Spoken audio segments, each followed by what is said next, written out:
इस वक्त दुनिया में दो जंग छिड़ी हुई हैं। जी हाँ, एक जंग तो है जो वेस्ट एशिया में लड़ी जा रही है। ईरान, इज़राइल और यूएस सभी इसमें इन्वॉल्व हैं। और दूसरी जंग इस समय लड़ी जा रही है मार्केट्स में, ग्रीन और रेड के बीच में। जी हाँ, लाल रंग थमने का नाम नहीं ले रहा है और मार्केट में रीसेंट हाइज से करीब 15% की गिरावट हो चुकी है। ऐसे में निवेशकों को क्या करना चाहिए? क्या हम बॉटम के करीब हैं या अभी मार्केट में बड़ी गिरावट बाकी है? और अगर आप इन्वेस्ट कर रहे हैं तो कहाँ इन्वेस्ट करें? इन सब के लिए बात करने के लिए हमारे साथ एक खास मेहमान जुड़े हैं। Ashika global family office services के को फाउंडर अमित जैन हमारे साथ जुड़े हैं। अमित जी, स्वागत है आपका सीनियर थैंक यू अनुज आवाज भाई। के इस पॉडकास्ट में। तो अमित जी के बारे में कहा जाता है कि ये मार्केट में काफ़ी बिग एंड बोल्ड कॉल्स लेने के लिए जाने जाते हैं। तो सबसे पहले उसी से शुरुआत करते हैं। क्या आपकी बिग एंड बोल्ड कॉल ये है कि मार्केट में बॉटम बन चुका है इस समय? मतलब मोटा मोटी 500,000 पॉइंट तो देखिए इधर उधर कभी भी हो सकता है, लेकिन एक रफली मान के चलें कि 21,500 22,000 के करीब क्या एक लेवल्स नहीं टूटेंगे या वो रिस्क रहेगा? I think 90% I can say yes. हाँ, these are the sacrosanct level. उसके बियॉन्ड मार्केट में नीचे जाना will be a compelling buy for us. So Indian market काफ़ी हद तक अनुज भाई लगता है कि बॉटम आउट हो चुका है, बट एक ही कैवेट है और वो कैवेट है यूएस स्टॉक मार्केट। तो यूएस स्टॉक मार्केट हमारे व्यू में अभी तक बॉटम आउट नहीं हुआ। नहीं हुआ है। ये यूएस मार्केट एक ऐसा स्टॉक मार्केट है जहाँ नैस्डैक का अर्निंग यील्ड लगभग 3.5% है और जो 30 ईयर जी सेक है गवर्नमेंट का, वो आपको 4.5% का रिटर्न दे रहा है। हम्म, बॉन्ड मार्केट 4.5%, जो safest asset class in the world है। इक्विटी मार्केट 3.5% का अर्निंग यील्ड दे रहा है। तो मुझे लगता है कहीं ना कहीं ये जो डाइकॉटमी जब खत्म होगी और यूएस मार्केट में एक वैल्यूएशन फेयर आएंगे, तब हमें लगता है कि यूएस मार्केट बॉटम आउट होगा और तभी काफी हद तक इंडियन मार्केट भी बॉटम आउट हो जाएगा। लेकिन उससे पहले इसका मतलब आप कह रहे हैं कि अभी भी मार्केट में पेन हो सकता है, और खास तौर से अगर ये मूव आया तो क्या डॉलर रुपी जो है वो और बड़ा मूव दिखा सकता है? एफआई की सेलिंग बढ़ सकती है इन दैट केस? मतलब एक कहीं ना कहीं एक सेंस ये बन रही है कि क्या एक आखिरी वाली गिरावट भारतीय मार्केट के लिए अभी भी बाकी है फिर? I think if I can say a bold call, yes. But it's a good time to accumulate. So you said, Amit भाई बाय करना है, तो बाय नहीं करना, भी accumulate करना है। केवल क्वालिटी स्टॉक्स को आपको accumulate करना है। To give you FI stats, 2022 से लेके और मार्च 2026 तक हाँ, एफ ने लगभग 10 लाख करोड़ का माल बेचा है। हाँ, हाँ। 10 lakh crore is a huge number. हाँ, फिर? हम 2008 में उन्होंने अक्टूबर 2008 में 60,000 करोड़ का माल बेचा था, तो निफ्टी 50% टूट गया था। हाँ। खैर वो मार्केट अलग थी, हाँ, अब ये और ये मार्केट अलग बिल्कुल अलग है। हाँ, तो 10 लाख करोड़ के बाद भी हम इतने रेजिलिएंट है, 10 लाख करोड़ की सेलिंग के बाद भी। हाँ। तो हमें लगता है कि ये मार्केट काफी हद तक बॉटम आउट हो चुका है। एक लास्ट लेग जैसा आप बात कर रहे हैं, मेरा भी व्यू वहां पे, और वो इंडिया स्पेसिफिक नहीं है, वो ग्लोबल मार्केट से रिलेटेड है। अगर ऐसा नहीं हुआ तो probably we are the verge of bottom as well. लेकिन इसमें आप वॉर को इंक्लूड नहीं कर रहे हैं? मतलब वॉर में आपको लगता है वॉर रिलेटेड जो भी डाउन साइड थी वो हो चुकी है? काफी हद तक फैक्टर इन हो चुका है, unless we see China and Vietnam, China and this Taiwan हाँ। इमर्ज ऑन द नहीं, मैं लास्ट उनकी फ्रंट। बात नहीं कर रहा हूँ, मैं जो मिडिल ईस्ट की, जो वेस्ट एशिया की। ये आई थिंक काफी तक फैक्टर इन हो चुका है। अच्छा। एक चाइना ताइवान अगर इमर्ज होता है as a fourth front of the war, then I think it will be actually a proper world war 3। And in fact, if you see one of my media interaction in COVID times, where we talked about that gold is next bazooka. This is an interview on 7th July 2020, when the world was passing through the COVID, and we given that bold call, आप gold खरीदिए, gold में पैसा बनेगा। तब gold का भाव $1,300 N ounce था, जो आज करीबन $5,000 एन आउंस चला गया था। लगभग 400% का रिटर्न रहा उस एंट्री पॉइंट से। ऑल्सो उसमें हमने एक बात की थी, जो वर्ल्ड के जियोपॉलिटिक्स हैं, उसका नेक्स्ट सिनेरियो बन रहा है कि वर्ल्ड वॉर 3 होगा, 2022 से स्टार्ट होगा। और एक्चुअली रशिया यूक्रेन वॉर 2022 से शुरुआत हुई। आप इस आर्टिकल को पढ़ सकते हैं, gold is next bazooka by Amit Jain. तो हमें लगता था कि जियोपॉलिटिक्स काफी हद तक चेंज हो रही है, and it's a global order 2.0 which is going to set up. So केवल एक ये रिस्क है, इंडिया की अर्निंग का रिस्क हमें लगता है काफी हद तक बॉटम आउट हो चुका है। चलिए ठीक है। बिटकॉइन 50% गिर चुका है आपने बोला, डॉलर भी नीचे आया है। हाँ, तो गोल्ड, ऑब्वियसली गोल्ड में बड़ी रैली हुई है। इसके अलावा अब आपकी यहाँ से सबसे बड़ी बिग बोल्ड कॉल क्या है? जैसे 2020 में आपने बोला गोल्ड विल बी बजूका, हाँ जी। यहाँ से बजूका कॉल क्या है? यहाँ से सबसे ज्यादा आपको कहाँ पर रैली दिख रही है अगले 5 से 6 साल के लिए? देखिए, अगर आप इंडियन इन्वेस्टर हैं, तो इंडियन स्टॉक मार्केट में एक it's in the last leg of its bear run. Okay. ये जो 1.5 ईयर का जो बेयर रन रहा है, it is one of the longest bear run Indian market has seen. सितंबर 2024 से चल चौबीस रहा से, है। हाँ। और उस वक्त हमने एग्जिट पॉइंट लिया था अपने मीडिया इंटरेक्शन के अंदर। That you again find out on the Google once you search it. We exited on 8 September 2024। Okay. तब से मार्केट में एक बेयर रन चल रहा है। हमें लगता है ये लास्ट लेग है उस बेयर रन का।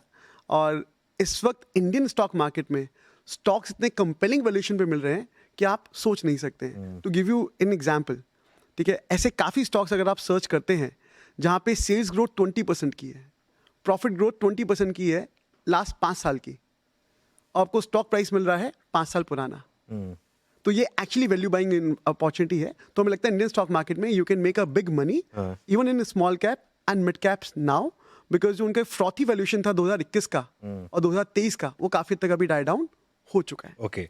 तो अभी ये जैसे आप कह रहे हैं कि बाय जोन में नहीं, एक्यूमुलेट जोन में, तो अभी मतलब कितना पैसा लगा दें? 20% लगा दें इस मार्केट में, 25% लगा दें, या और ज़्यादा पैसा लगा दें? Will take a little aggressive view, 40% you can put it now. 40% अभी लगा सकते हैं बिल्कुल, बिकॉज एक लास्ट लेग बचा है, वो भी आएगा नहीं आएगा, यूएस में क्या प्ले आउट होगा, एटलीस्ट आपको ये मार्केट मिस नहीं करना चाहिए। ठीक है, तो 40% अभी लगा देते हैं हम। बाकी के 60% के लिए क्या बड़ी गिरावट का वेट करें या कंफर्मेशन का वेट करें कि बॉटम बन गया उसके बाद लगा? अब बाकी के 60% में भी आप 20% के अच्छे ETF, आप बैंक ETF ले सकते हैं। इवन IT पे हम लोग कॉन्ट्रा बुलिश हैं, हमें लगता है IT यहाँ से बॉटम आउट होना शुरू होना चाहिए। एक रिजल्ट के बाद हमें क्लैरिटी आ जाएगी इन्फोसिस के, जो भी 10-15 दिन के अंदर आ जाएगा। IT ETF में आप लगाएं और ETF को एज अ कैश ट्रीट करें। जब भी आपके स्मॉल कैप में गिरावट आए, आप ETF से उसको एवरेज आउट करें। और स्मॉल कैप में ऐसे काफ़ी स्टॉक मिल रहे हैं जहाँ ग्रोथ, मतलब आपका बिजनेस प्रॉफिट डबल हो गया है 4-5 सालों में, पर स्टॉक प्राइस आपको 5 साल पुराना मिल रहा है। तो आप आराम से 40% अच्छे स्मॉल कैप मिड कैप में लगाएं, 20% के आप ETF रखें और 20% गोल्ड में रखें एज अ कैश बफर। तो ETF और गोल्ड आपका बफर होगा, जो आपका फीडर होगा स्मॉल कैप और मिड कैप के लिए, अगर उनमें डाउनफॉल आता है तो। IT पर मैं अपना एक्चुअली अगला सवाल पूछने वाला था, अच्छा वो आपने प्रीएम्प्ट कर दिया, क्योंकि अगर आप कह रहे हैं कि वो AI ट्रेड का रिवर्सल है, तो क्या यही रीज़न है जो आप IT पर बुलिश हैं? दूसरा सवाल, भले ही अभी प्राइस टू अर्निंग्स काफ़ी अट्रैक्टिव लग रहा हो, लेकिन बहुत लोगों को ये लग रहा है, एक रिपोर्ट भी आई थी, आपने पढ़ी थी आई थिंक 3-4 महीने पहले, कई लोग कह रहे थे कि उस पर TCS का नाम तक लिया गया था कि ये कंपनियां, इनके सॉफ्टवेयर की ज़रूरत ही नहीं पड़ेगी ये सब क्लाउड और इन सब के बाद। तो ऐसे में व्यू कैसे लें कि अर्निंग्स जो है IT की यहाँ से किस तरफ जाएंगी? ऐसे में तो प्राइस अर्निंग, अगर अर्निंग्स आधी हो गई तो प्राइस अर्निंग आज भी महंगा है फिर तो। आप सही कह रहे हैं। देखिए, एक चीज़ ध्यान रखनी पड़ेगी हमें कि जब भी हम किसी सेक्टर को वैल्यू करते हैं तो हम आने वाले 5 से 10 साल का अर्निंग का व्यू लेके चलते हैं। हमारे व्यू के हिसाब से ये जो प्राइस है, ये बहुत कंपेलिंग प्राइस है, at least from a trading perspective. अगर मुझे यहाँ से 20% रिटर्न बनाना है लगभग आने वाले 1 से 1.5 साल के अंदर, at a portfolio level, not at a stock level, at a portfolio level, तो मैं IT ETF में इन्वेस्ट करना पसंद करूंगा। क्योंकि जो प्राइस कंपेलिंग, क्योंकि रिजल्ट्स में ये रिफ्लेक्ट होते होते जो AI का इम्पैक्ट है, उसको लगभग 4 से 5 साल लगेंगे। I am asking a question to you now, आपको कोई भी चीज़ अगर AI सर्च करके देता है, क्या आप उससे पूरी तरीके से ट्रस्ट करते हो या 4-5 बार चेक करते हो आप? नहीं, मैं तो अब ट्रस्ट करने लग गया हूँ। AI को पूरी तरीके से चेक करने लगे? मैं ट्रस्ट करने लग गया हूँ, अगर क्योंकि आपको, क्योंकि मैं इसलिए ट्रस्ट करने लग गया हूँ अमित, क्योंकि मैं काफ़ी यूज़ कर रहा हूँ AI almost on a daily basis. और अब देखिए, शुरू में काफ़ी चेक्स एंड बैलेंसेस किए मैंने, क्रॉस चेक करता था, लेकिन आज की डेट में अब मैं उस स्टेज पर आ गया हूँ जहाँ पर मैं ChatGPT या क्लाउड में जो भी आता है उसको मैं मान लेता हूँ कि ये सही बोल रहा है। आपके लिए हो सकता है परफेक्ट हो, हाँ। बट एक कंपनी जैसे इन्फोसिस और TCS के सबसे बड़े क्लाइंट जो है वो यूएस के अंदर बैंकिंग सर्विसेज हैं। हाँ। क्या बैंक अभी AI पे ट्रस्ट करना शुरू करेगा? हाँ, वो वो क्वेश्चन तो मार्क सवाल है। हाँ, वो क्वेश्चन मार्क है। हाँ। तो अभी हम TCS और इन्फोसिस की बात कर रहे हैं। हाँ। इनका मैक्सिमम एक्सपोजर यूएस बैंक्स के और यूएस फाइनेंशियल सर्विसेज से आता है, इंश्योरेंस कंपनी से। हाँ। इन्फोसिस ने अभी इंश्योरेंस कंपनी खरीदी है। क्यों नहीं ट्रस्ट करेंगे आप AI इट विल पर? Take time to get validation, because आप अपने $1 बिलियन एम्पायर को केवल एक AI के ट्रस्ट के बेस पे आप उसे रिस्क पे नहीं नहीं, डालेंगे। बट इसका काउंटर भी है। कई लोग ये कहेंगे कि ह्यूमन एरर बल्कि हट रहा है यहाँ से, और AI जो है वो एकदम मशीन बेस्ड है, तो बिल्कुल गलती नहीं करेगी। 5 साल बाद हो सकता है हाँ। ट्रस्ट। अभी मुझे ट्रस्ट करने पे, अगर मैं एक सॉफ्टवेयर हूँ, मैं बैंकिंग का फिनेकल यूज करता हूँ एग्जांपल, हाँ, हाँ, ठीक है, हाँ। फिनेकल में can I remove Finacle and put something into AI on blockchain after approval from regulator will not approve it very fast. हाँ, हाँ, Regulator will always take time to understand, because they are always regressive. Unless they see a case study of 5 to 10 years of history of successful implementation, they will not approve it. आज तक हिंदुस्तान के अंदर blockchain का अगर आपको approval लेना है regulator से, you face lot of challenges. So blockchain या कोई भी ऐसी जो नई टेक्नोलॉजीज हैं उनमें अडॉप्शन में समय लगेगा जो लगभग 5 साल का है. इससे पहले आप इस एक रिवर्सल ट्रेड को आप प्ले आउट कर सकते हैं. ये उतना ही व्यू है. आई एम नॉट सेइंग कि आईटी मुझे 10 साल के हिसाब से खरीदना है. फिर आईटी फिर रुक क्यों नहीं रहा है, गिरे क्यों चले जा रहा है? मतलब देखिए अभी जो सेलिंग है, आई सेड 10 लाख करोड़ का सेलिंग हुआ है 2022 से लेके अब तक. एफआईएस को देखिए एक और डायकॉट में थी इंडियन मार्केट में 3 साल पहले. 3 साल पहले हमने हैंगसेंग टेक इंडेक्स में इन्वेस्ट किया था जो इंडियन ब्राउजर्स में लिस्टेड है.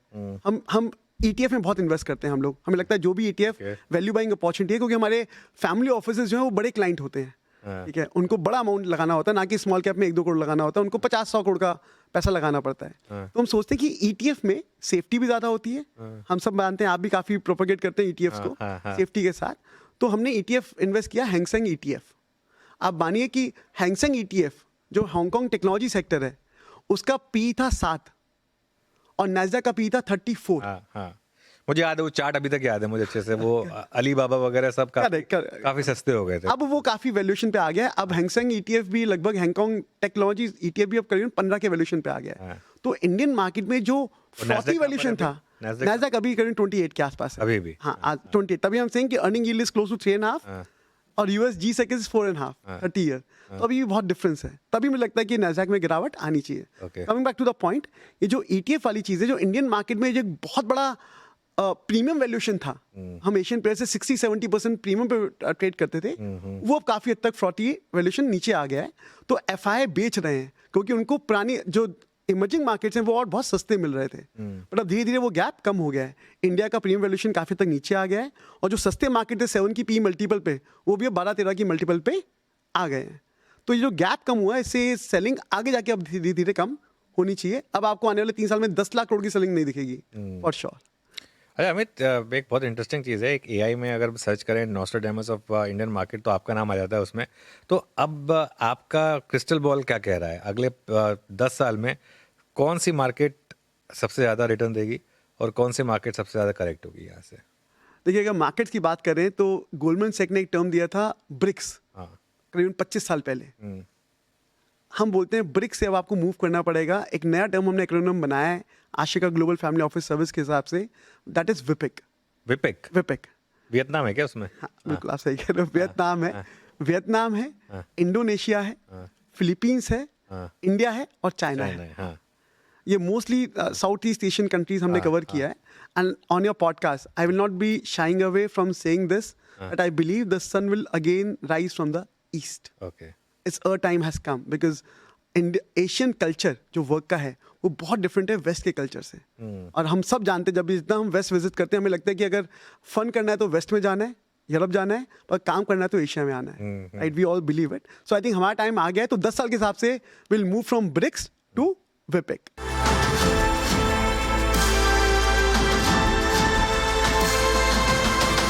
जब भी मैं आपसे मिलता हूँ एक बात आप करते हैं, एक टर्म है मैंने पहले नहीं सुना था, ईगो बूस्टर स्टॉक का. वो क्या टर्म है? देखिए ईगो बूस्टर स्टॉक वो होते हैं जो आप बताना पसंद करते हैं कि मैंने इसमें 100% रिटर्न कमाया या 200% रिटर्न कमाया. पर आप ये बताना पसंद नहीं करते कि अगर आपका 100 करोड़ का पोर्टफोलियो है तो आपने इसमें कितना पैसा लगाया था. अच्छा. ये वो स्मॉल कैप और माइक्रो कैप होते हैं जो आपको जल्दी रिटर्न देते हैं. बट अपने पोर्टफोलियो का 1 से 2% से ऊपर इसमें रिटर्न आप पैसा नहीं लगा सकते. तो they boost your ego but they don't make you money on your overall portfolio. For example, मेरा 100 करोड़ का पोर्टफोलियो है. मैं ईगो बूस्टर स्टॉक में हर एक मैंने मान लीजिए 5 ईगो बूस्टर स्टॉक लिए. मैं 2 चल गए, 2 में रिटर्न मेरा 100% आया. मेरे पोर्टफोलियो रिटर्न कितना बना? 2% 100 करोड़ के ऊपर. अगर वो डबल भी हो गए तो अगर वो, जबकि मैं 100 करोड़ को केवल निफ्टी 200 के मिस प्राइस स्टॉक्स में लगाऊं, निफ्टी 20 और मतलब 20 में लगा दूं, बैंक निफ्टी 20 में लगा दूं, कभी IT 20 में लगा दूं, कभी PSU 20 में लगा दूं, तो मेरा रिटर्न करीबन 15 से 18% आराम से बन सकता है. ये बहुत फैसिनेटिंग बात कह रहे हैं आप. तो इसका मतलब आपका कहने का मतलब ये है कि रिटेल को इस चक्कर में नहीं पड़ना चाहिए कि मैं मल्टी बैगर्स ढूंढ लूं. अगर आप बस मिस प्राइस लार्ज क्वालिटी के अच्छी क्वालिटी के स्टॉक्स में SIP करते रहेंगे तो over a long period of time आपका रिटर्न अच्छा होगा. 100% अनुज भाई. I am a strong believer of that new philosophy called invest rightly, switch timely, which we famously call 9th wonder of the world. We strongly believe that because small cap में at times आपको invest rightly, comma, switch timely. हमें लगता है कि switch timely is कितने the, कितने time में switch करते हैं आप? आई थिंक डिपेंड करता है क्या एसेट क्लास है, ओके और हर एसेट क्लास में ये चीज़ हर देश पे हर एसेट क्लास में ये थीम वर्क करता है. Okay. For example 1950s to 1980s it was a time for Europe and Japan. 2000 के बाद समय आया चाइना और इंडिया का. इकोनॉमीज में भी ये साइकिल वर्क करता है, प्रॉफिट में भी ये साइकिल वर्क करता है. जैसे टाटा ग्रुप में 2000 में सन 2000 में टी से शुरुआत करी, और टाटा मोटर्स और टाटा स्टील है 1930s के 1920s के. आज टीसीएस का मार्केट कैप एक तरफ और टाटा ग्रुप के सारी कंपनियों का मार्केट एक तरफ लगभग बराबर सा था एक साल डेढ़ साल पहले तक, राइट. तो टाटाज ने भी स्विच टाइमली किया, उनको पैसा बनाना था. देश भी स्विच टाइमली करते हैं, तो दैट्स व्हाट वी कॉल कि आपको, और ऐसे एसेट क्लास भी स्विच टाइमली होते हैं. तो आपको हर चीज़ में स्विच टाइमली करना आना चाहिए. आप एक चीज़ को बहुत लंबे समय तक रखेंगे, अब उसका फायदा नहीं है, because India is no more a $400 billion economy, it's a $4 trillion economy. हम काफ़ी हद तक वर्ल्ड की टॉप 4 इकोनॉमीज में, टॉप 5 इकोनॉमीज में हम आ चुके हैं. तो प्रोपोर्शनेट, आप जो बोला ना कि मल्टी बैगर मिलेंगे, वो मल्टी बैगर ढूंढने की गलती ना करें. इट्स बेटर कि आप एलोकेशन अच्छा करें, निफ्टी 200 स्टॉक्स में जाएं जहाँ पे सेफ्टी और वैल्यू इन्वेस्टिंग ज़्यादा अपॉर्चुनिटी मिलती है. ओके तो इस बाजार में आपके हिसाब से कहाँ हैं ऐसे मौके, और अगर एक पोर्टफोलियो बनाओ ना अंडर वैल्यूड स्टॉक्स का, एक तो आपने आईटी बोल दिया, हाँ. वो तो आपकी एक क्लियर बातों से नजर में आ रहा कॉन्ट्राबेट है है. थोड़ा. हाँ कॉन्ट्राबेट है. उसके अलावा और कहाँ कहाँ हमें मौके? लगता है निफ्टी बैंक के जो बीज हैं वो भी अभी काफ़ी अच्छे हैं, और मैं ईटीएफ की ही बात कर रहा हूँ अभी तक, बिकॉज ईटीएफ में बेस्ट है कि वो ज़्यादा गिरते नहीं है. एचडीएफसी बैंक अभी मान लीजिए 20% गिरा, बैंक निफ्टी तो मेरे ख्याल से 8 से 10% ही गिरा compare to from that price point of view. So ETF में सेफ्टी, अभी बैंक बीज भी अच्छा लगता है, आईटी ईटीएफ भी हमें अच्छा लगता है, एंड पीएसयूज में हमें काफ़ी वैल्यू दिखती है. अभी पीएसयू बैंक के ईटीएफ काफ़ी हद तक अभी अंडर वैल्यूड लग रहे हैं, from a dividend yield perspective, from growth perspective, from valuation perspective. हमें लगता है ये 3 कॉम्बिनेशन बहुत अच्छे हैं.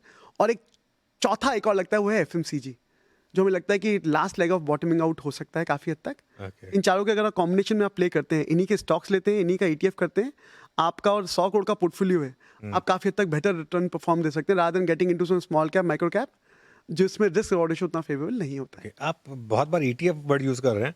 एक रिटेल का एक सवाल होता है कि हम डायरेक्ट इन्वेस्टिंग करें या फंड मैनेजर्स को अपना पैसा दे दें. आपका क्या व्यू रहेगा उसमें? देखिए, मेरे हिसाब से तो आप फंड मैनेजर को पैसा दें, ईटीएफ में इन्वेस्ट करें, वो ज़्यादा है, क्योंकि फंड मैनेजर को पता है कि मैंने कोई स्टॉक बाय किया है तो क्यों बाय किया है, नंबर 1. नंबर 2, अगर वो स्टॉक गिर गया किसी कारण से, मार्केट नेगेटिव है, क्योंकि कई बार ऐसा होता है मार्केट में 2 फेजेस होते हैं. एक है कि आपका स्टॉक की परफॉर्मेंस, मतलब कंपनी की परफॉर्मेंस खराब हो रही है, तो वो तो एग्जिट है. बट दूसरे ऑप्शंस होते हैं कि आपकी स्टॉक की परफॉर्मेंस तो अच्छी है, आपकी कंपनी का पीएनएल बढ़ रहा है, जैसे मैंने कहा कि काफ़ी कंपनियां हैं जो 20% कैगर से बढ़ रही हैं 5 साल से, पर स्टॉक प्राइस 5 साल के लो पे है. तो फंड मैनेजर को पता है कि भाई प्रॉफिट्स में कोई दिक्कत नहीं है, सेल्स ग्रोथ में कोई दिक्कत नहीं है, अगर किसी कारण से ये स्टॉक गिर गया है तो मुझे एवरेज करना है. एक्चुअली रिटेल इन्वेस्टर अगर खुद इन्वेस्ट करता है तो उसको पता नहीं कि मुझे एवरेज कब करना है. और एवरेज करने के भी 2 तरीके होते हैं. एक, या तो आप प्राइस में एवरेज करिए, अगर स्टॉक 30-40% गिर गया है और वो क्वालिटी स्टॉक है तो आप एवरेज करिए. दूसरा, या आपको 6 महीने बाद ही एवरेज करना है, आपको टाइम एवरेज करना है. हाँ. आपने वो आज 10% गिरा, आपने खरीद लिया, फिर 20% गिरा, आपने खरीद लिया, मतलब वो 50% गिर गया, फिर आप क्या करोगे? आपने तो पूरा लिक्विड कर दिया.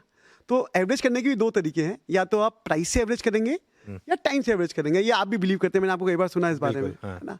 तो उन दोनों का एवरेजिंग वो फंड मैनेजर को पता है, आपको नहीं पता है. आपको पता भी होगा तो आप डिसीजन नहीं ले पाएंगे, क्योंकि आपको कोई एक गाइडिंग फोर्स नहीं होगा. आप एवरेजिंग करते हैं वैसे? हम करते हैं, क्योंकि हमारे स्टॉक्स में हम पहले क्वालिटी देखते हैं. अच्छा. हम किसी भी ऐसी कंपनी में नहीं जाते जहां सेल्स की ग्रोथ कम हो रही हो. Okay. हम किसी भी ऐसी कंपनी को चूज नहीं करते जहां प्रॉफिट में ग्रोथ डिक्लाइन आ रही हो. हम ऐसी कंपनियां चूज करते हैं जहां सेल्स और प्रॉफिट तो ग्रोथ में है, पर मार्केट खराब है तो हमें प्राइस अच्छा मिल रहा है. तो क्या स्टेज आती है जिसमें आपको लगता है कि नहीं यार एवरेजिंग नहीं करनी चाहिए थी, इसको तो लोवेस्ट भाव पे भी बेच देते हैं? देखिए, उसमें केवल 3-4 फैक्टर्स होते हैं. सबसे पहले मैनेजमेंट की गाइडेंस. अगर मैनेजमेंट ही अपनी कमेंट्री में बुलिश नहीं है, आपको याद होगा 2021 के अंदर एक थीम आया था स्पेशलिटी केमिकल्स का. 10 रुपए का स्टॉक, 20 रुपए का स्टॉक 300 पहुंच गया था. उसके बाद से उसका क्या हुआ? ठीक बात है. ठीक है. एक बार आया था रेलवे स्टॉक का थीम आया था, 10 गुना हुए थे स्टॉक्स एक साल में. हाँ, ठीक है ना. तो जब भी आपका स्टॉक फंडामेंटल से बहुत आगे निकल जाए, it's a time to sell. यह है प्राइस एक्शन के हिसाब से. दूसरा है, आपको लगता है कि मैनेजमेंट की गाइडेंस भी अब नेगेटिव हो रही है, या मैनेजमेंट अपनी गाइडेंस को मीट नहीं कर रहा है, it's a time to exit because the promoter who knows the business वही बुलिश नहीं है, तो आपके मेरे बुलिश होने से स्टॉक चलने वाला नहीं है। बिल्कुल। दूसरा, तीसरा, जहां प्रमोटर कॉन्टिन्यूसली उसको कैश आउट कर रहे हैं अपनी प्रमोटर होल्डिंग और कम कर रहे हैं प्रमोटर होल्डिंग। कोई जब प्रमोटर का विश्वास नहीं है कंपनी में, तो आपके मेरे विश्वास से कंपनी चलने वाली, we are merely a minority share holders.